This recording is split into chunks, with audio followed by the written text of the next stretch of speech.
আরবের জাতিগত গোত্রগত ইতিহাস বলতে ঐতিহাসিকগণ মূলত তিনটা শ্রেণীতে বিভক্ত করেছেন। আরবের এই যে প্রাচীন জাতিগত ইতিহাস এবং গোত্রগত অবস্থান, এটাকে ঐতিহাসিকগণ তিনটা ভাগে ভাগ করেছেন। সিম্পল। এক, আরবে বাঈদা। বাঈদা, বাঈদা অনেকে দুটো প্রনাউন্সিয়েশনে পড়েন।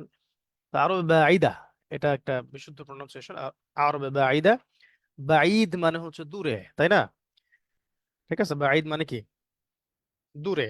সো এটাকে বলা হচ্ছে প্রাচীন আরব। আরবে বাঈদা মানে প্রাচীন দূরবর্তী আরব, দূরবর্তী প্রাচীন আরব।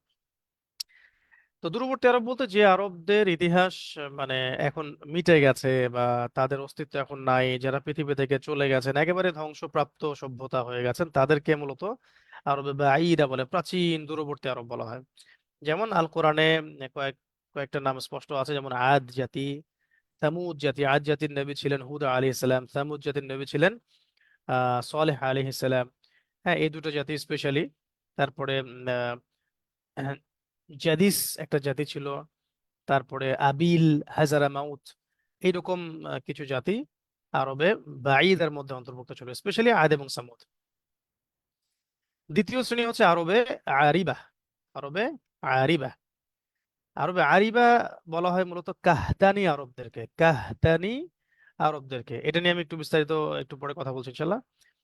আপাতত জেনে রাখেন যে আরবে আরিবা মানে হলো কাহতানি আরব।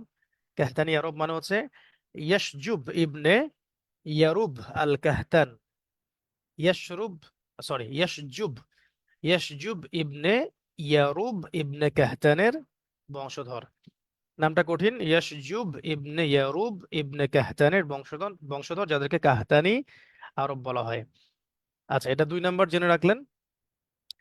আচ্ছা, এটা নিয়ে একটু আগে কথা তাহলে বলে নেই, তাহলে সুবিধা হবে। এই কাহতানি আরবটাকে মনে রাখার বা এই আরবে আরিবাকে চেনার জন্য সবচেয়ে সহজ একটা পদ্ধতি হচ্ছে সূরাতুল সাবা। পবিত্র কোরআনের সূরা সাবা এর 15 থেকে 19 নাম্বার আয়াতগুলোর দিকে একটু চোখ বোলানো। আল কোরআনুল কারীমে সূরা সাবা নামে একটা সূরাই আছে, আপনারা জানেন। সাবার রানী বিলকিস আমরা অনেকে বলি। সাবার রানী বিলকিস, যার সিংহাসন কে উঠিয়ে আনা হয়েছিল সুলাইমান আলাইহিস সালামের সময়, আমরা অনেকেই জানি ঘটনাটা। তো ওইটা আরেকদিন ইনশাল্লাহ কথা হবে।